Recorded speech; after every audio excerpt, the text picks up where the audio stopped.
The sky had not been blue in years. Now it hung heavy and low, a bruised orange that burned through the haze, dragging clouds like chains across the horizon. The world had shrunk in on itself, folding into a landscape of ruin and dust.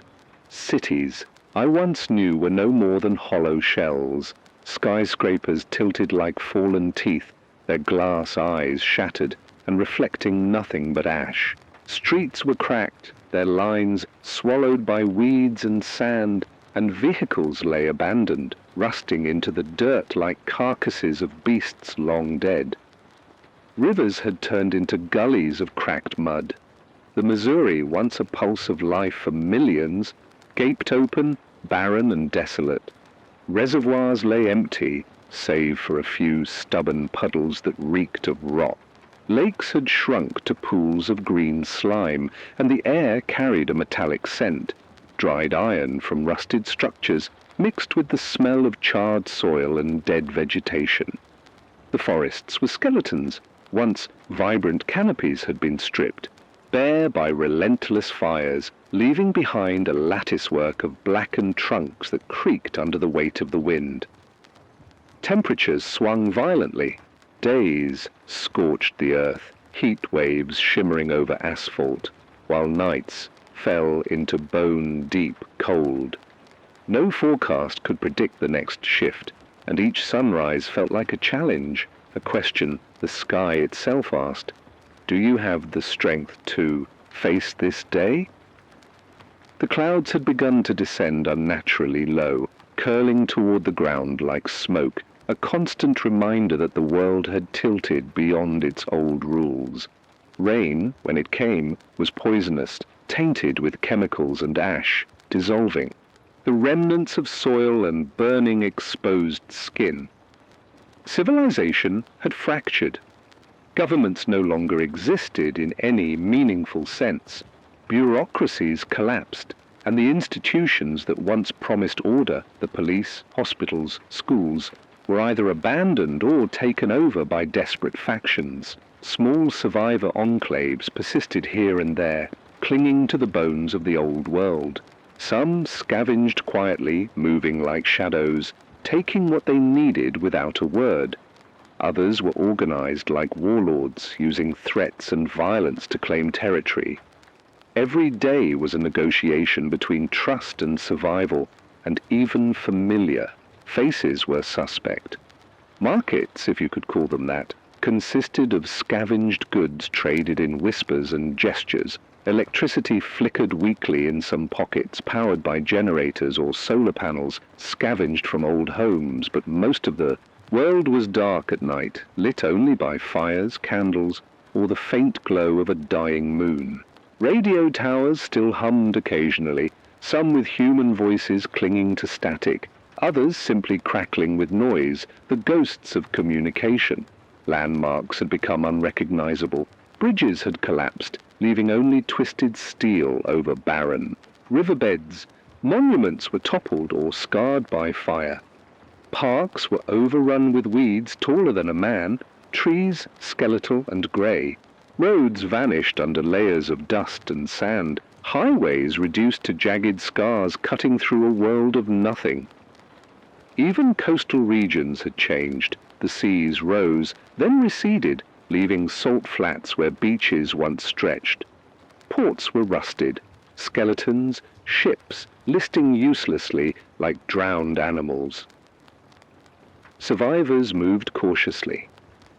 Scavengers stalked the empty streets, trading food for information or fuel. Rogue bands would ambush unwary travelers for water, ammunition, or medicine. Children were rare. Most had not survived the famine and disease.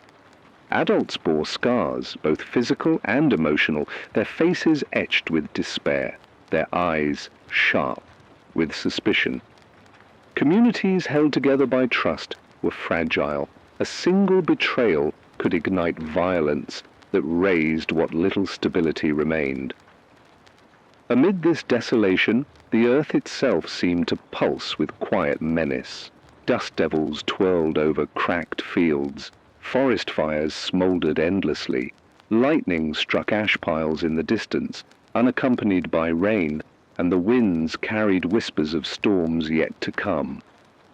Each day was a test of vigilance, a measure of endurance. Life persisted only because someone somewhere refused to give up. The world was broken, and yet, amidst the ruin, a fragile heartbeat continued, and through it all the clouds sank lower, creeping closer with every hour, a slow, inexorable descent that made even the hardiest survivor glance upward and shiver.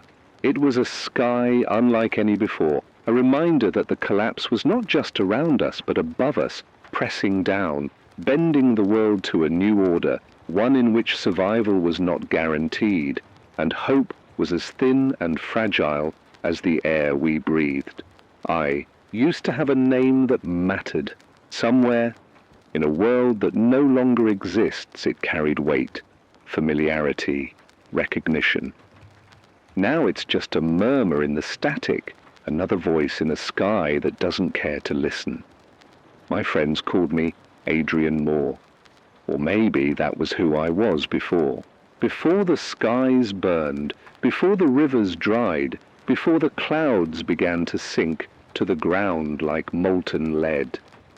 I survive by routine, by stubbornness, and by the small rituals that keep my mind tethered to some semblance of humanity. Each morning, I pedal the generator that powers this old radio, coaxing it into life with sweat and muscle. The static hum becomes my companion, my heartbeat, a reminder that as long as I can broadcast, I exist. Food is scarce, and water scarcer. I ration carefully, but even careful measures cannot keep me safe from hunger, thirst, or exhaustion. I scavenge from the ruins of the old world, from houses that were abandoned years ago, from markets long since pillaged, from the streets where shadows hide more than rats. I keep a journal writing my thoughts in ink that's almost gone, a chronicle for anyone who might survive to read it. I once had a family. A small, messy one, a wife with a laugh that could drown out the roar of traffic, a child whose fingers clung to mine as if the world could never break them. They are gone. Gone to sickness, starvation, perhaps even the chaos that followed the storms, the floods, the poisoned rains. I carry their absence like a stone in my chest, heavier each day, yet it fuels me in ways I cannot fully admit. I survive for them and for the chance that their echoes might still be found somewhere in this shattered world. I have a routine, though routines mean little when the earth itself refuses to be predictable. I check water sources first, often returning, empty-handed. I walk miles for scraps of food, canned goods, seeds, anything that promises sustenance. I repair the radio daily, testing each wire, each connection, coaxing it to send signals into the void. Every word I speak into that microphone is a tether, a hope that someone, anyone, will hear it and feel less alone. Even if it's just me speaking to the wind, it matters. It has to. I have scars, both visible and invisible. My hands are calloused from scavenging, my knees perpetually bruised from falling in the rubble of what once was. My eyes are rimmed with constant fatigue, the sleepless nights spent listening for storms or footsteps, or the telltale clatter of raiders approaching. My heart bears the weight of 1,000 losses, neighbors who trusted me then disappeared, children whose laughter I never heard again, friends who chose survival over loyalty. And yet, through every scar, every ache, every pang of memory, I hold on to a fragile resilience. Hope is a dangerous thing here. It can kill you just as surely as starvation or fire. And yet without it, survival is meaningless. I cling to hope in small, almost absurd ways. A puddle that still reflects the sky, a seed sprouting stubbornly from cracked soil, the faint hum of life in the radio waves, the possibility that someone somewhere is still alive and listening. Sometimes I whisper to the empty air, as if speaking aloud can make the world bend toward mercy. We are still here. We survive. We are not gone yet. I do not trust easily. Years of betrayal, of people scavenging from one another without hesitation, have taught me that human kindness is rare. And yet, I seek connection where I can find it, in fleeting encounters with other survivors, in whispered messages passed through abandoned buildings, in the fragments of conversation I catch over static-filled airwaves. Connection is sustenance, just like water or food. Without it, the world becomes an endless desert of despair. There are nights when I am consumed by fear. Fear of storms that appear without warning, carrying clouds that scald as they descend. Fear of raiders with guns and knives who see nothing but opportunity in a weak or isolated survivor. Fear of disease, of poison, of my own body betraying me. But more than fear, there is memory. Memory is a cruel companion. It reminds me of everything lost, of everything that can never be regained. And still, even with fear and memory pressing on me like twin hands, I move forward. Because giving up is not an option. Survival, even in its barest, most brutal form, is all I have left to claim. I keep a map, though it is more a suggestion than a guide. Roads are gone, rivers dry, and landmarks unrecognizable.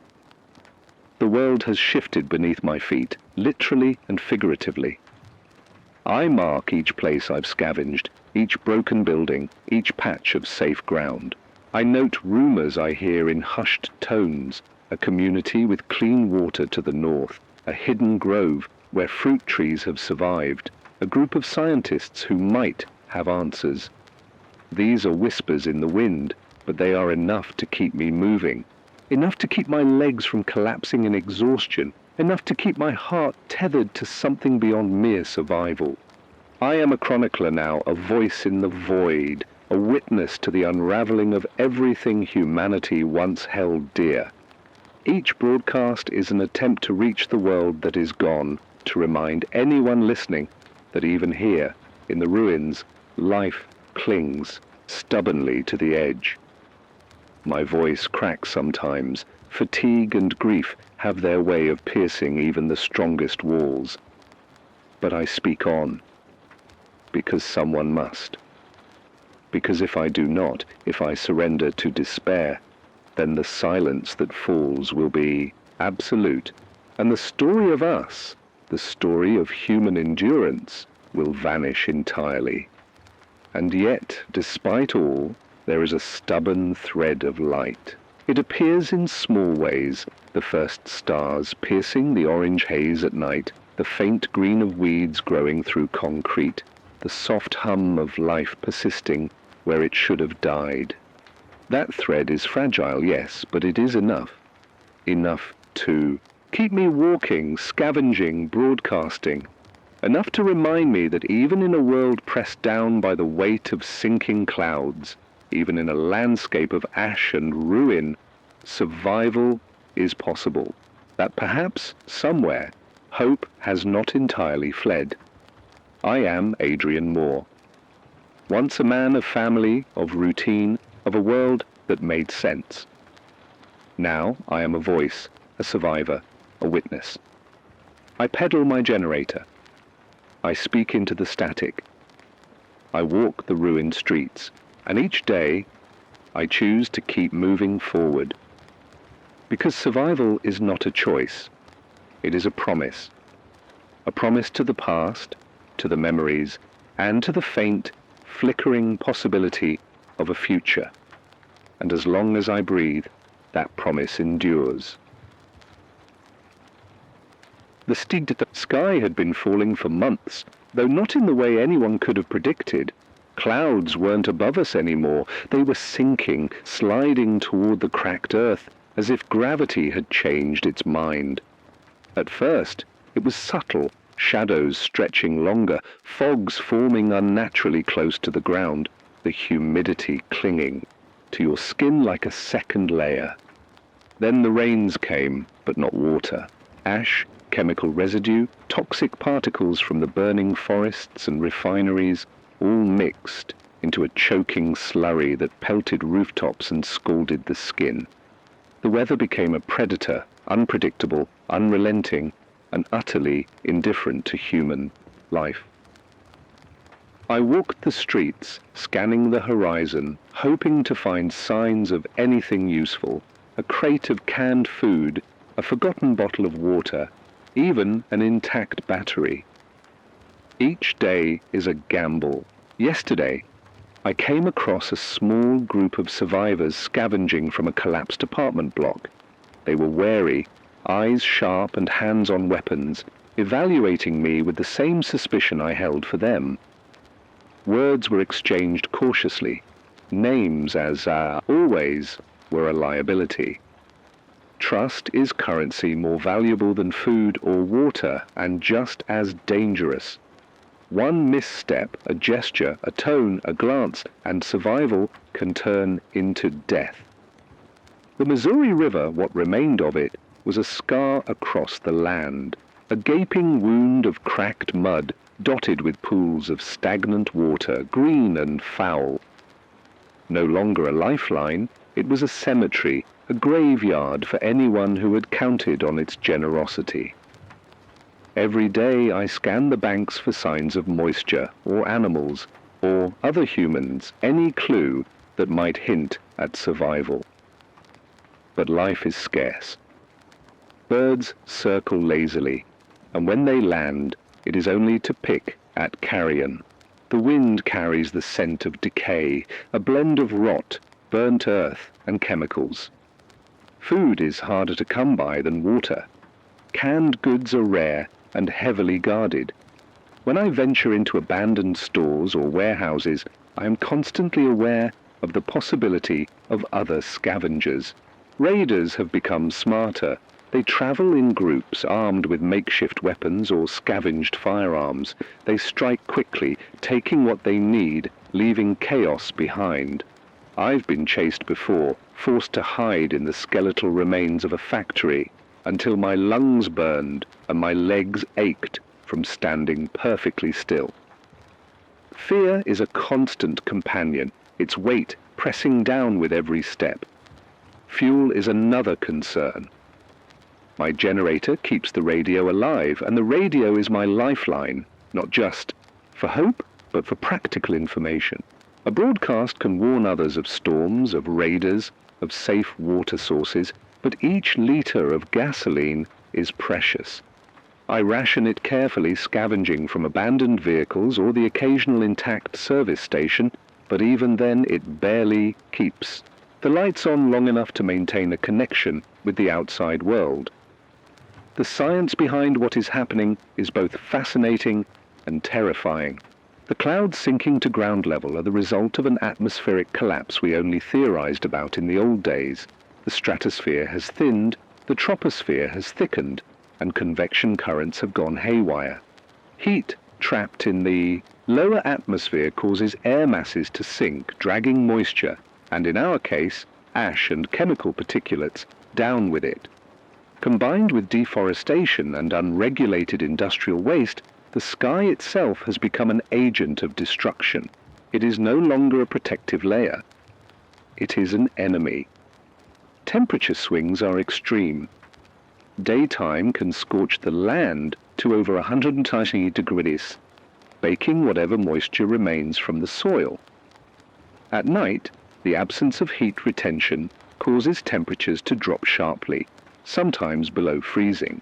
Hypothermia, heat stroke, dehydration, they all come quicker now, their effects magnified by malnutrition and exhaustion. A survivor must constantly measure risk, how far to travel for water, when to rest, when to hide. Each decision carries consequences that could be fatal. The social consequences are equally dire. Entire communities have collapsed. Hospitals, once sanctuaries, have become tombs. Schools are abandoned. Playgrounds are silent.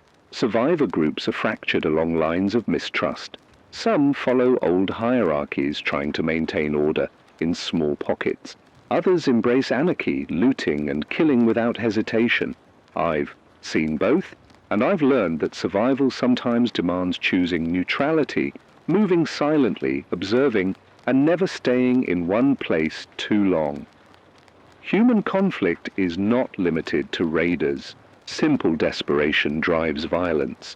I've watched two survivors argue over a single bottle of water, fists flying before one struck the other down.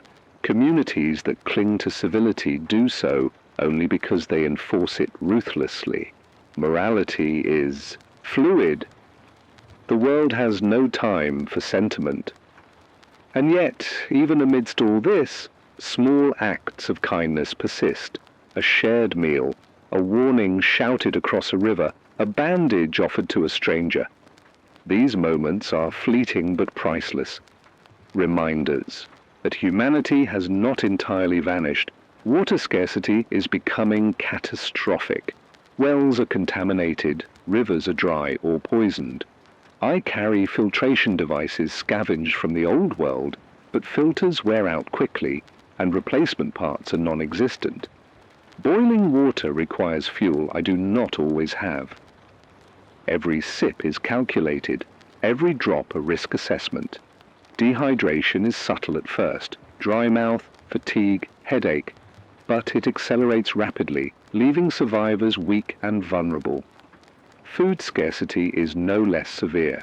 Crops fail under heat stress, acid rain corrodes soil, and pests carry diseases now unchecked by any natural predator. Scavenged canned goods are often expired, forcing the desperate to gamble with illness. Protein is rare, hunting is dangerous. The forests are hollowed, the rivers empty. Every meal is a negotiation with death. The environment itself conspires against me. Storms arise with little warning. Winds can reach hurricane strength, carrying particles that scar skin and choke. Lungs. Dust devils spin across barren plains. Wildfires flare unpredictably, devouring brush, trees, and whatever remains in their path. Toxic rains erode shelters and corrode equipment. Even nights bring danger. Freezing temperatures, predatory animals drawn to the faint warmth of human habitation, and the ever-present threat of raiders. Despite all this, I survive because adaptation is instinctual. I know where to find marginal water sources, how to collect condensation from metal surfaces, how to purify with improvised methods. I can identify edible plants in what looks like wasteland. I move silently, travel cautiously, and never reveal my full supplies to anyone.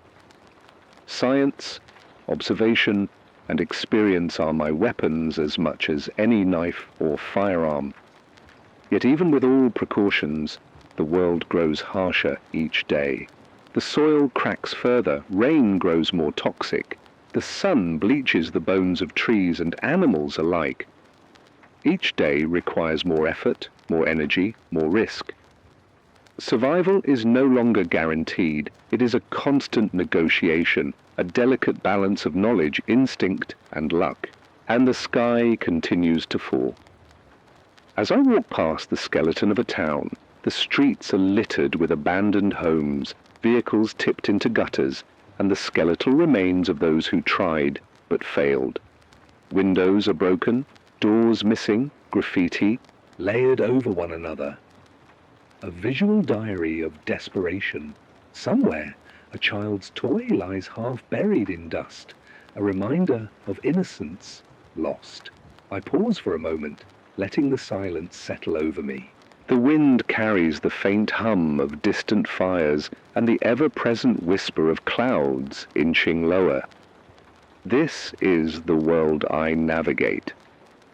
Every step is a calculation, every encounter a potential threat. My resources are limited, my allies few, and the environment itself is a weapon. The climate is no longer a backdrop. It is an active participant in our struggle, shaping the rules, determining winners and losers. And still, despite it all, I continue. Because survival is not just about avoiding death. It is about maintaining the fragile thread of hope, about being a witness, about ensuring that even if the world forgets us, we remember it and each other. I broadcast these words into the static, hoping someone hears, hoping someone remembers, because knowledge is power and connection is survival. And as long as I pedal this generator, as long as my voice carries through the haze, I exist. And perhaps in some small way, I am not alone. The days grow heavier. The sun scorches with an unrelenting glare. And even in the shade, the air feels like it's crawling across my skin, thick with dust and ash. My water stores have dwindled to 2 small canisters. Each sip is rationed, measured, swallowed slowly, cherished like gold. Food is worse, an old tin of beans and a handful of dried roots from the forest floor, scavenged yesterday.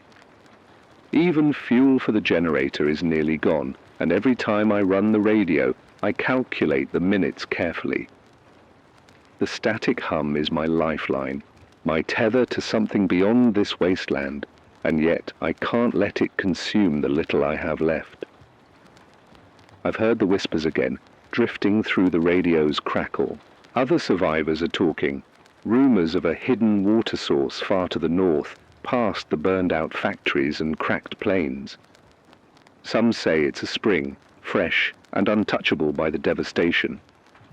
Others claim it's a trap, a lure set by raiders, or worse. The information is fragmentary, like a jigsaw puzzle missing half its pieces, but it's enough to keep me moving, enough to fan the embers of hope.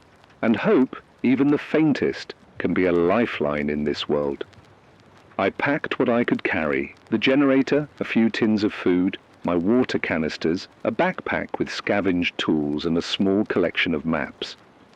My legs ache from walking miles over, cracked roads and debris-strewn fields, yet I cannot stop. Movement is safety. Stillness is death. The wind whips dust into my eyes, and I cover my face with a rag, inhaling grit with every step. Each horizon I cross feels unfamiliar. Former landmarks have decayed beyond recognition. What was once a school or a post office is now nothing but charred timbers and splintered concrete. Raider attacks are no longer occasional. They've become almost predictable, as if the land itself conspires to push survivors together in violent confrontation. Yesterday, I caught sight of a group moving along a ridge, eyes sharp, weapons raised. I ducked behind the skeleton of a building, breath held, listening to their boots clatter over broken streets. They took what they wanted from an abandoned store before vanishing into the haze. I imagine what would have happened had they spotted me. A bullet, a knife, a life ended in an instant. Trust is not a luxury I can afford. And yet there are glimpses of something else, others who aren't raiders, survivors moving quietly, shadows in the dust, leaving signs that someone else is alive, and perhaps cooperative. A mark scratched into a wall, a pile of stones arranged deliberately, a water cache hidden in the ruins of a gas station. These subtle messages are like whispers from the past, proof that human decency is not entirely extinct. Should I approach them? Could I trust them? Or would reaching out lead only to betrayal, robbery, or death? My instincts war with my desire for connection, a battle as exhausting as any physical threat. The landscape shifts constantly. A wildfire smolders on the horizon, sending ash in a choking veil across the plains. The air tastes of smoke and iron. In the forest beyond, Trees sway with a ghostly rhythm, their branches cracking and falling without warning. Even the rivers, meager as they are, sometimes flood unpredictably, turning cracked earth into mud pits that trap the unwary. Survival requires vigilance at every step, calculation in every breath, patience in every movement. At night, the dangers persist. Freezing temperatures creep in beneath my thin layers of clothing, stealing warmth. Predatory animals drawn to the scent of human presence prowl unseen. And the clouds. They descend closer each night, curling like living things, casting a shadow that presses on the land and the mind alike. Sleep is a gamble. One wrong moment, one dream interrupted by the howl of wind or the snap of branches, could mean death, but the rumor, the potential water source, lingers. It is enough to keep me moving through the desolation, to continue scavenging, rationing, and surviving. I can't afford to think of failure. The cost is too high. Each step north is calculated. I estimate distances, ration food, predict water requirements, and memorize the locations of landmarks, though few remain recognizable. The maps I carry are tattered, creased, missing entire sections.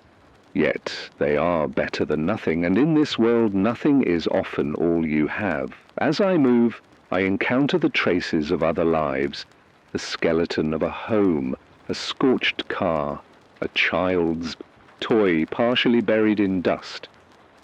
These fragments are warnings and reminders at once. The world is cruel, but human life once thrived here.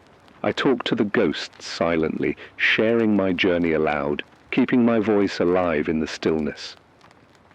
We are still here, I whisper. Even if only one of us survives. My internal struggle grows sharper with each day. Should I trust the rumor? Could it be real, or am I chasing another fantasy, another cruel lie in a world built on scarcity and deceit? And yet, to do nothing is equally fatal. Inaction ensures decay. Movement, even fraught with risk, preserves life. My hope becomes a compass, guiding me forward through a maze of destruction and despair.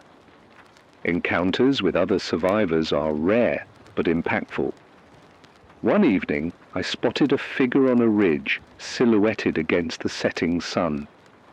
Hands raised, signaling peace, or perhaps warning.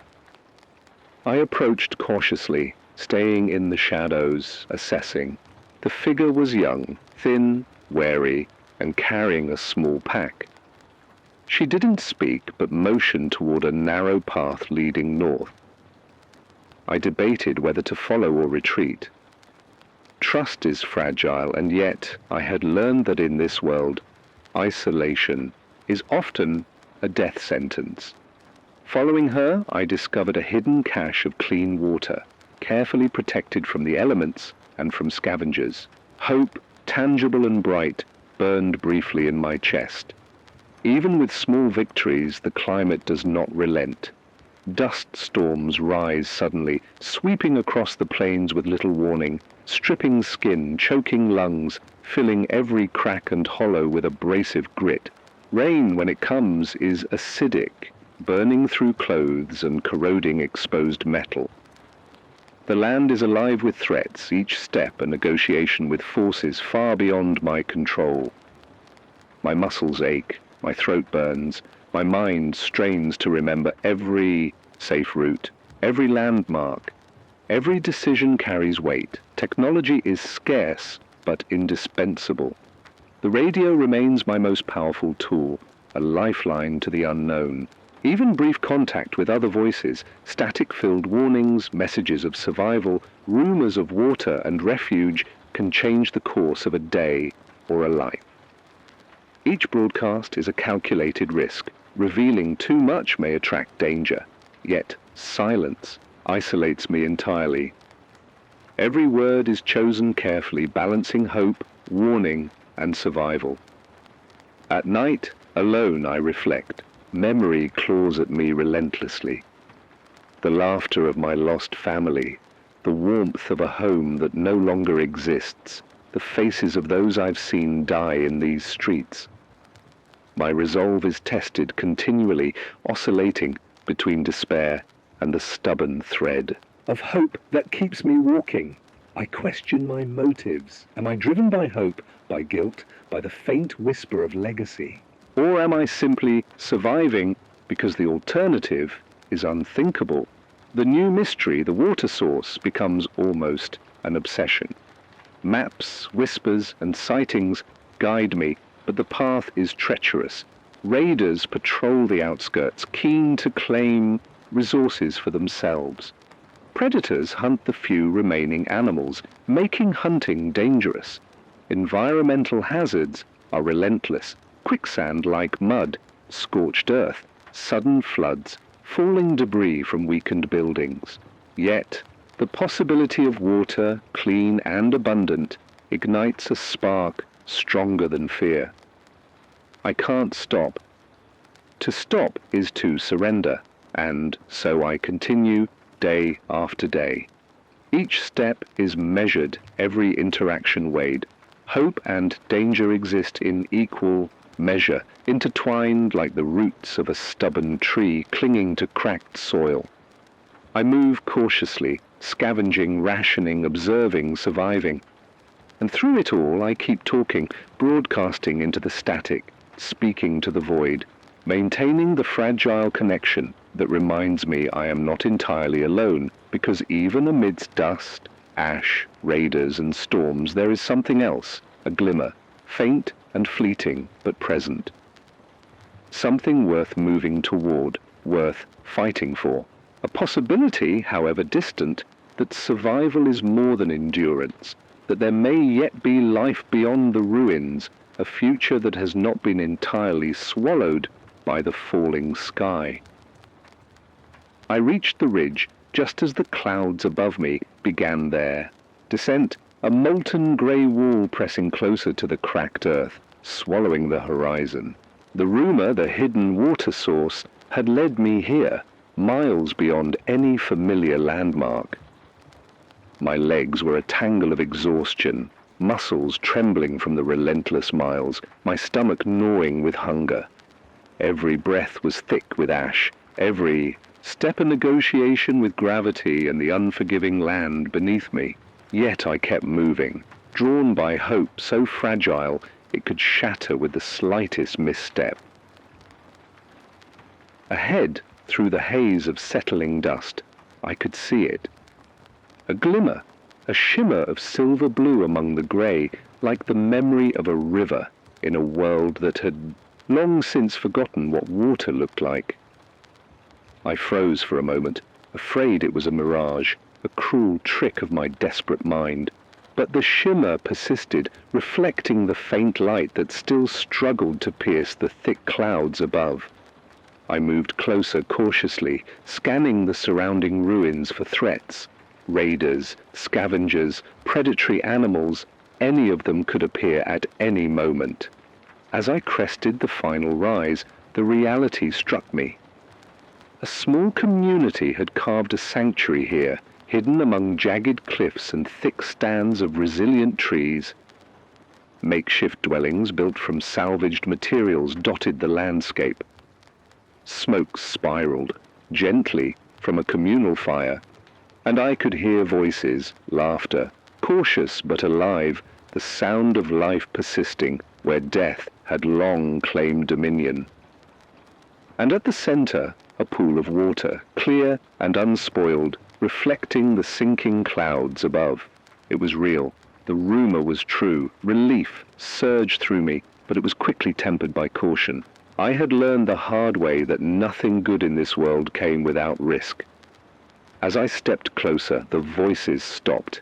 Eyes turned toward me from every dwelling, hands gripping makeshift weapons, bodies tensing.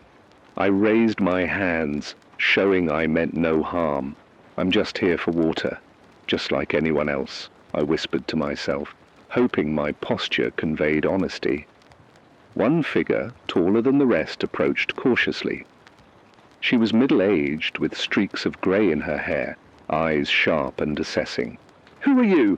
she demanded, her voice carrying authority. "How did you find us?" I swallowed hard. The truth, unvarnished, was the only choice. "I've been searching for water, for survival. I heard rumors." I gestured toward the pool, and I came. I mean no harm. Her gaze didn't soften, but she lowered her weapon slightly. "Few come here without a reason," she said, "and fewer come here alone." I nodded, understanding the implicit challenge.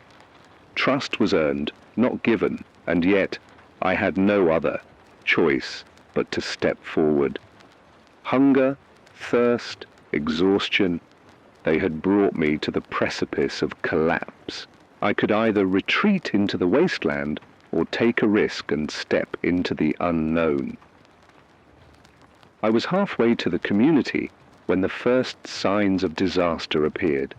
The clouds above, already heavy with ash and toxic residue, began to roil violently. The air thickened, a low, resonant hum vibrating through the ground, through my bones. The wind picked up suddenly, whipping dust and debris into spiraling columns. The pool of water that had seemed so safe shimmered with a strange reflection, disturbed by the rising air pressure. "Storm!" Someone shouted from the community, their voice urgent, sharp. I froze. The clouds were descending faster now, a wall of darkness moving with terrifying speed. A gust slammed me against a jagged rock, knocking the wind from my lungs. My eyes stung from the dust. My ears rang from the sudden roar. I had seconds to decide: retreat down the ridge into uncertain wasteland, or risk exposure to the storm to reach the sanctuary and the water. Every instinct screamed caution, but survival demanded audacity. I sprinted, legs pumping, lungs burning, toward the pool that promised life. Behind me, the hum of the storm grew into a deafening roar, and I could see the clouds touching the ground, the ash swirling into thick, choking curtains. When I reached the edge of the pool, hands trembling, I realized the water was not entirely safe. The community had kept it clean, protected with makeshift barriers and filtration systems, but the storm threatened to contaminate it instantly. I knelt, dipping a canister into the liquid, praying the wind and ash wouldn't undo all their care. The water was cool, sweet, almost unbearably precious. I filled the canister as fast as I could, hands slick and shaking. Then came the choice. A second wave of the storm roared down the ridge, faster, more violent. I could try to help the community secure their defenses, or I could retreat to safety with the water I had managed to gather. Every instinct pulled me to both, yet time was cruelly finite. To stay could mean death. To leave might betray the trust of those who had lived so carefully, who had carved out this sanctuary against impossible odds. I took a deep breath, letting the decision settle in my mind. I could not abandon them. Even amidst fear, even with exhaustion threatening to drag me under, I chose action. I helped move barricades, reinforced shelter walls, and guided others to safer areas of the ridge. The storm hit in full fury, a wall of ash, wind, and debris. Visibility dropped to nothing. Every step was perilous. One misstep could send me tumbling into the jagged rocks below. Time seemed suspended, stretched into a continuous roar of wind, dust, and fear. My mind raced, cataloguing every escape route, every shelter, every obstacle. My body screamed in protest, fatigue clawing at every muscle, but adrenaline carried me forward. Hands burned from hauling debris, lungs scorched from ash inhalation. Heart hammering in my chest, yet I did not falter. Survival demanded it, not just my survival, but theirs. In the eye of the storm, amidst the chaos, I realized something vital. This was not just about water or shelter or even life itself.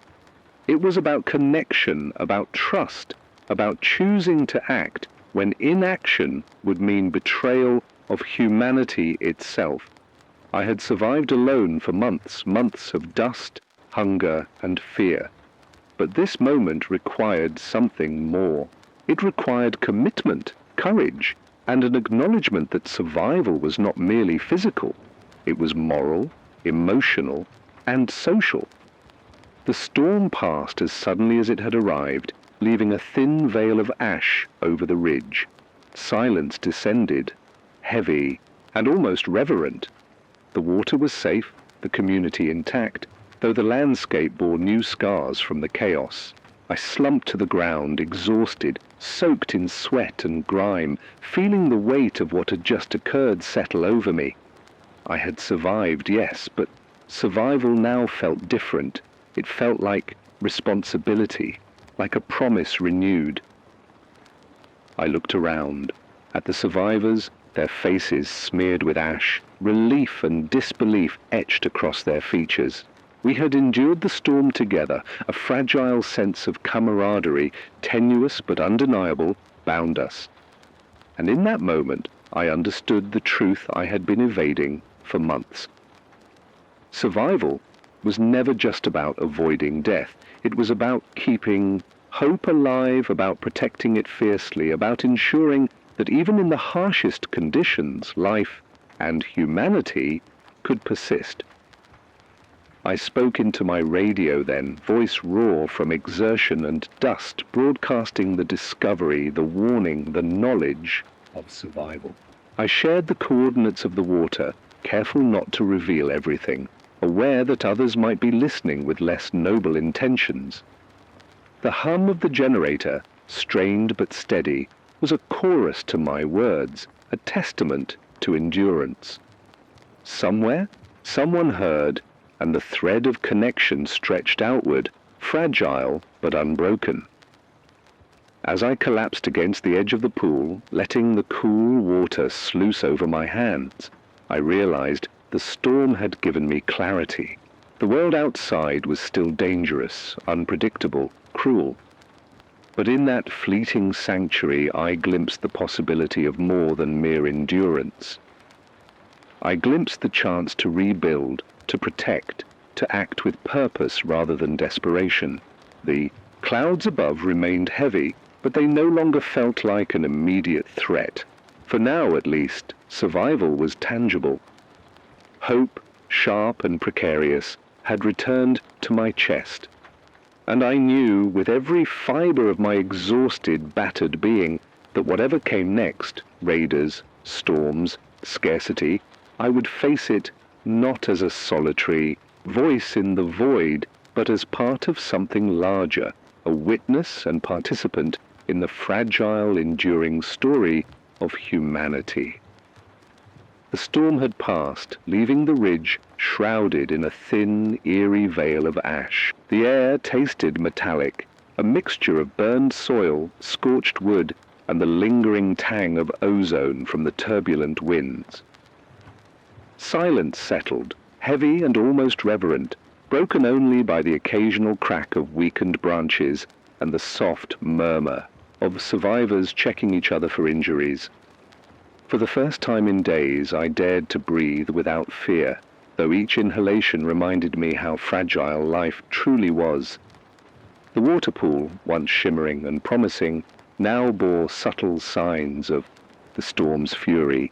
Leaves, ash, and debris had collected along its edges, yet, despite the contamination, it remained a source of life, and for that we were grateful. We worked methodically, clearing debris and filtering what we could. Even amidst exhaustion, there was purpose in our actions. The community, small but resilient, moved with quiet determination, proof that humanity could endure even when the world around it seemed determined to annihilate everything. I watched them, my heart heavy with recognition of their courage. Here were people who had carved out existence from chaos, who had defended life and hope in ways I had only recently rediscovered. And I realized something fundamental. survival alone is hollow. It is connection, cooperation, and shared struggle that gives survival meaning. I had come seeking water, but I had found something more: community, trust, and a reminder that human resilience does not exist in isolation. I wandered along the edges of the settlement, surveying the damage the storm had wrought. Some structures had collapsed under the weight of debris. Makeshift walls splintered, and fragile roofs were partially torn away. Yet these imperfections did not diminish the sanctuary. They were scars of survival, reminders that resilience is not perfection. It is the ability to persist despite fractures and failures. I knelt beside a toppled barrier, brushing ash from the stones, and for the first time in weeks I felt a cautious sense of accomplishment. The landscape beyond the ridge remained harsh. The storm had not healed the wasteland, nor had it reversed the relentless advance of environmental decay. Trees stripped bare of leaves, rivers reduced to trickles or stagnant pools, and the sky still hovered in perpetual grey. These were reminders that nature had been irrevocably altered, but within this microcosm there was evidence of adaptation. Plants resilient to ash and drought sprouted near the edges of the pool. Birds cautiously returned to perch on charred branches. Even the soil, though battered and dry, held the faint promise of life. As night fell, the temperature dropped sharply. I huddled near the communal fire, sharing warmth with others who had weathered the storm. Conversations were quiet, punctuated by reflective silences, as if we were collectively absorbing the enormity of what we had endured. I spoke into the radio, transmitting a message more measured than before, less a plea and more a reflection. We survived. The water is real. There is life here, fragile but enduring. Be cautious, be patient, but do not give up. Keep moving. Keep fighting. Hope exists, even if only in small, stubborn pockets. Alone, after the others had settled for the night, I traced the events in my mind. The journey north, the desperate search, the storm that could have killed me, the moments of panic and clarity. They had reshaped me. I realized how much I had relied on isolation, how fear had narrowed my focus to the survival of a single body. Yet the climax had demanded more. It required courage, trust, and engagement with the lives of others. I had risked myself for something beyond my own immediate survival, and in doing so I discovered that survival could be moral as well as physical. I thought of the countless others I had encountered along the way, the raiders, the desperate, the lost. Each had taught me something about the fragility of trust and the volatility of the world, but here, in this community, I saw what human tenacity could accomplish when fear did not dominate every action. It was not perfect, it was fragile, but it was alive. Sleep that night was uneasy. The ash continued to settle, coating every surface in a fine grey powder. My body ached from exertion, and yet my mind was restless, replaying choices, near misses, and the relentless sense of mortality that the storm had reinforced. Dreams were fragmented, interspersed with images of flowing water, collapsing buildings, and the faces of people I had lost along the way. But amidst the chaos of sleep, there was a quiet certainty. I had acted. I had risked myself, and in doing so I had helped protect life. That action, small as it might seem in the larger scope of a dying world, was a victory morning brought, a fragile clarity. The sun, though dimmed by ash, reflected off the water, creating a pale, shimmering glow. Birds cautiously returned to the branches. Children's laughter, tentative and soft, echoed through the settlement. Life persisted, despite the scars of the storm and the broader devastation. I moved among the community, assisting with repairs, distributing water, and listening to their stories. Each interaction reinforced the truth I had come to understand. Survival is a shared endeavor, and hope, when nurtured collectively, becomes resilient. The environmental scars remained undeniable. Rivers beyond the ridge were choked with debris, and soil erosion had created treacherous gullies and sudden drop-offs. The storm had not reversed centuries of degradation, and yet pockets of regeneration existed. Plants adapted to harsh conditions had begun to take root, and the ecosystem, fragile but persistent, hinted at the slow possibility of recovery. I took mental notes, observing the patterns of life that clung stubbornly to the edges of collapse. These observations would guide our survival, informing where to plant, where to forage, and where to seek shelter. I reflected on the moral weight of survival. Each choice I had made, the risk of approaching the community, the decision to help during the storm, the careful rationing of resources, was a testament to the delicate balance between self-preservation and collective responsibility. The apocalypse had stripped the world to its bare essentials: food, water, shelter, and trust. But it had also revealed something less tangible but equally vital: courage, compassion, and the capacity to act ethically even when the consequences were uncertain. As the day progressed, I documented our survival strategies, speaking into the radio for the benefit of others who might be listening.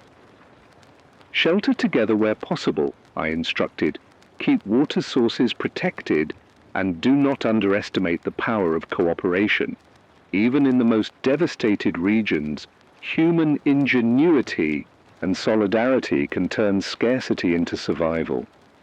My voice, though still tinged with weariness, carried conviction. Knowledge, I realized, was as vital as food and water. It could mean the difference between life and death. Even in this fragile haven, I remained vigilant. Raiders and other threats had not vanished. The world beyond the ridge was still a perilous expanse. Yet within the boundaries of the community, a tentative order emerged. Roles were assumed organically. Some foraged, others repaired, a few guarded the perimeter. Everyone contributed according to their strengths, and in doing so, trust began to knit itself into the fabric of the settlement.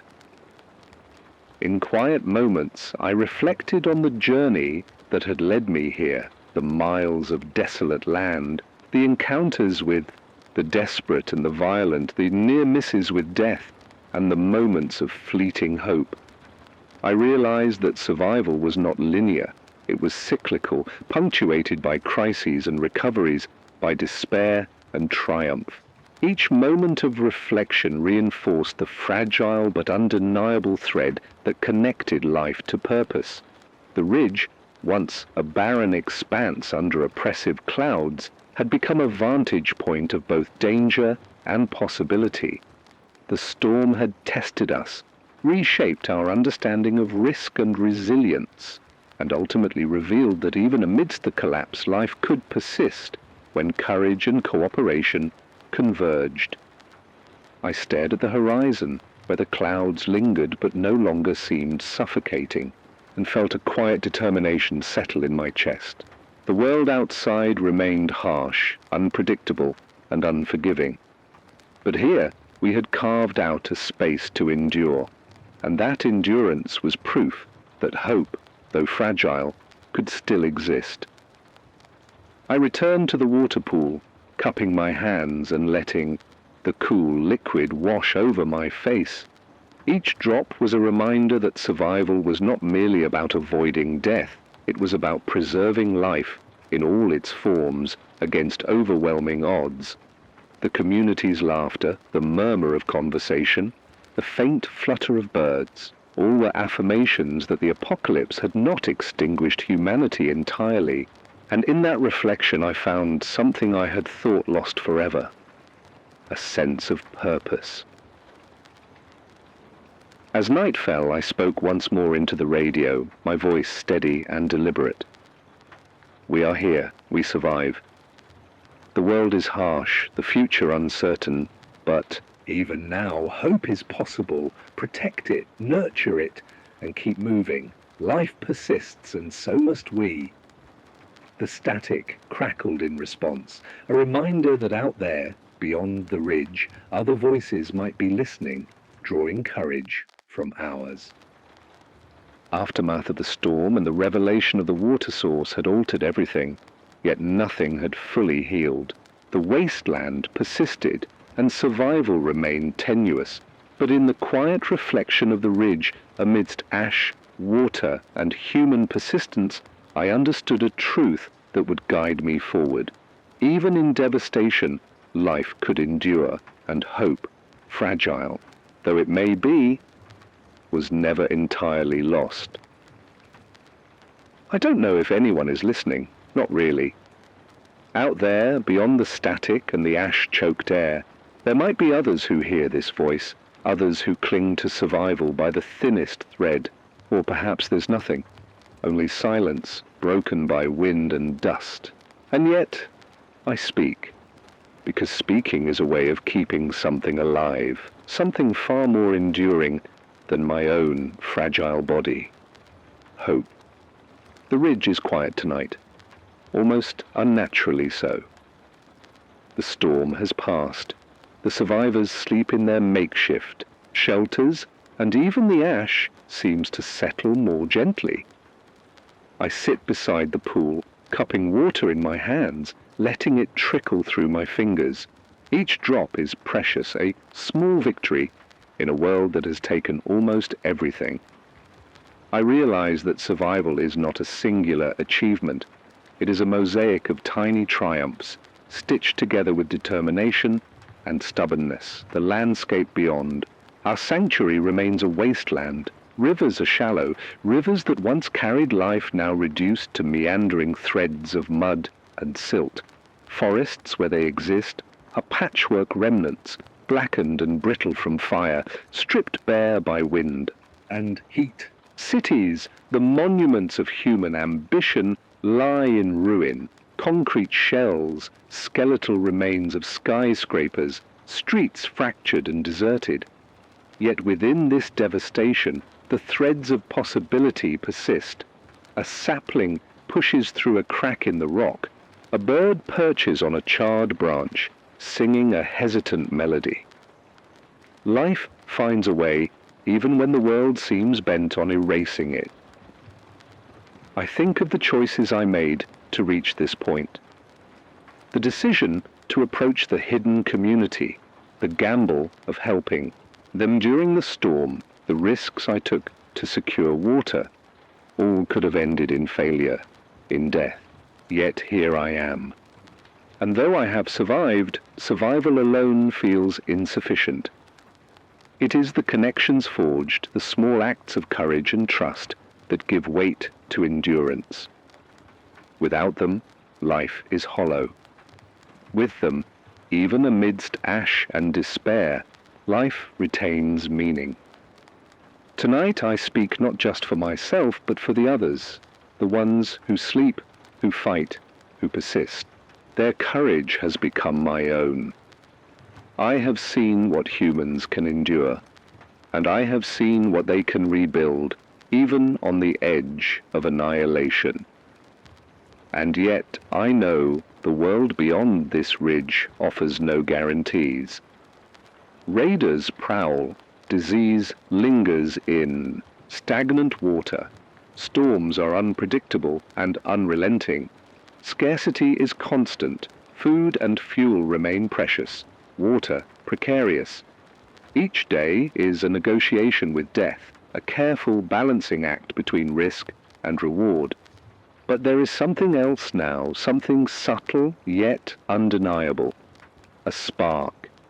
The discovery of the pool, the temporary sanctuary we have carved out. It is fragile, yes, but it exists. And in that existence lies proof that survival is possible. That hope, no matter how tenuous, can persist. It is not a promise that the wasteland will heal, that humanity will flourish, or that tomorrow will be kind. It is a reminder that life, stubborn and resilient, continues. I close my eyes for a moment, letting the cool water soothe the heat of exhaustion and fear. Memories drift, unbidden. The miles I have walked, the faces I have seen, some kind, some cruel, some lost forever. Each memory is a scar, a mark of endurance, and yet they are also lessons. They remind me that survival demands more than instinct. It requires reflection, caution, empathy, and the willingness to act when others cannot or will not. Tomorrow the sun, if it breaks through the grey ash, will rise again. We will ration, repair, and scavenge. We will watch each other's backs, measure every risk, and seek sustenance where we can. But even as we do, I know survival is not the end. It is a process, a continuum of effort, vigilance, and resilience.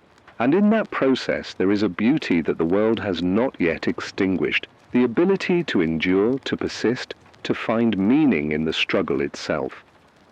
I speak into the radio again, voice low, steady, carrying more resolve than fear.